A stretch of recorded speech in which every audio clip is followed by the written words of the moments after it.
আমার রান্নাবান্না চ্যানেলে সবাইকে স্বাগত। আজকে আমি যে রান্নাটা দেখাতে চলেছি সেটা হচ্ছে কাঁচকলার কোপ্তা কারি। অনেকেই কাঁচকলা খেতে খুবই অপছন্দ করে, কিন্তু এই রান্নাটা করে দেখুন, খুব ভালো লাগবে। আমি কাঁচকলাগুলো সেদ্ধ করে খোসা ছাড়িয়ে নিয়েছি, আলু টুকরো টুকরো করে কেটে নিয়েছি। তো কাঁচকলার জন্য ব্যাটার বানানোর জন্য আমি কিছুটা পরিমাণ মতো ময়দা নিয়ে নিয়েছি। ময়দার মধ্যে আমি সামান্য পরিমাণ খাবার সোডা দিচ্ছি। খাবার সোডাটা অপশনাল, কিন্তু দিলে ভালো লাগবে, একটু মুচমুচে সফট টেস্ট আসবে। এরপরে আমি দিয়ে দিচ্ছি কাঁচা লঙ্কা বাটা।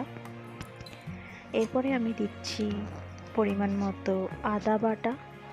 কেউ চাইলে রসুন বাটাটাও দিতে পারে, এটা অপশনাল। সামান্য পরিমাণ নুন দিয়ে দিলাম। তারপরে সামান্য পরিমাণ আমি এখানে হলুদ গুঁড়ো দেব, একদমই সামান্য পরিমাণ। একটা ডিম ফেটিয়ে দেব এখানে। এবারে ডিম ফেটানোর পরে আমার ব্যাটারের কনসিস্টেন্সিটা দেখে নিন একবার। কেউ চাইলে এখানে জোয়ান বা কালো জিরে দিতে পারেন, যে যেরকম পছন্দ করবে। এরপরে আমি কড়াইতে সাদা তেল নিয়ে নিয়েছি, তেলটা গরম হতে দিয়েছি। এরপরে আমি কাঁচকলাগুলো যেভাবে কেটে রেখেছি সেইভাবে ব্যাটারে চুবিয়ে চুবিয়ে ব্যাটারে ডিপ করে আমি গরম তেলে ছেড়ে দেব। এটা আপনারা স্ন্যাক্স হিসাবেও ব্যবহার করতে পারেন। সন্ধ্যাবেলার স্ন্যাক্সে চায়ের সাথে কাঁচকলার কোপ্তা খুবই ভালো লাগবে। একবার করেই দেখুন না, বাড়িতে করে দেখুন, খুবই ভালো লাগবে। এটা একটু অন্যরকম সুস্বাদু। যারা কাঁচকলা খেতে পছন্দ করে না, যেমন বাচ্চারা তো একদমই পছন্দ করে না এটা, তো তখন তাদের এভাবে আপনি বানিয়ে দিতে পারেন।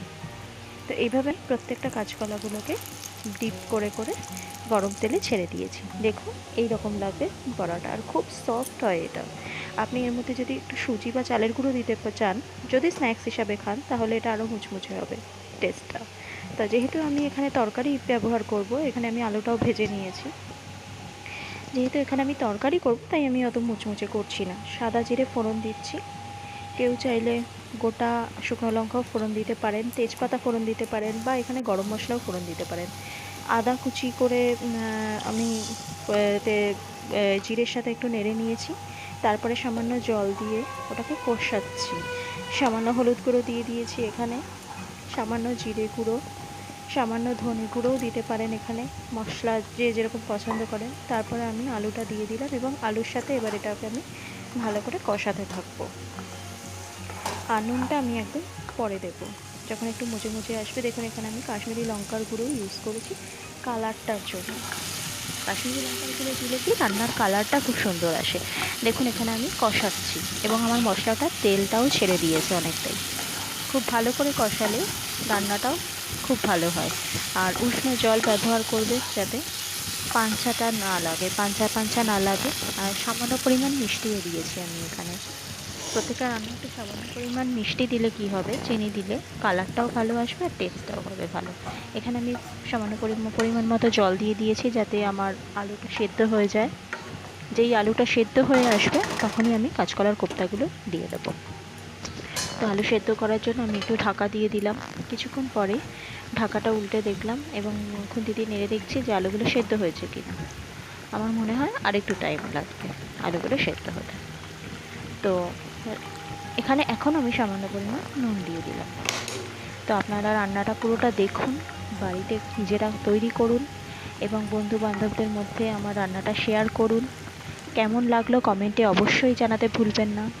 এইবারে আমার আলুটা পুরোপুরি সেদ্ধ হয়ে এসছে, এবং আমি জলটা একটু বেশি পরিমাণে রেখেছি, যাতে কাঁচকলার কোপ্তাগুলো অনেকটাই জল টেনে নেবে। তাই জন্য আমি এখানে জলটা বেশি করে দিয়েছি। এবার আমি কাঁচকলার কোপ্তাগুলো দিয়ে আর বেশিক্ষণ ফোটাবো না, আমি নামিয়ে ফেলবো। তো আমার রেডি হয়ে গেল কাঁচকলার কোপ্তা কারি। তো দেখে তো বেশ টেস্টি লাগছে, খেতেও কিন্তু দারুণ হয়েছে। তো রেডি টু সার্ভ আমার কাঁচকলার কোপ্তা কারি। কেমন লাগলো কমেন্টে কিন্তু জানাতে ভুলবেন না, এবং আমার চ্যানেলটাকে সাবস্ক্রাইব করে আমার পাশে থাকবেন, আমার সাথে থাকবেন। পাশে বেল আইকনটি প্রেস করতেও ভুলবেন না। আর আপনারা কী কী রান্না দেখতে চান যদি কমেন্টে জানান, আমি চেষ্টা করব অবশ্যই সেই রান্নাগুলো করে দেখানোর। তো অনেক অনেক লাইক করুন, চ্যানেলটিকে সাবস্ক্রাইব করুন, শেয়ার করুন, আর পাশে থাকুন। ধন্যবাদ।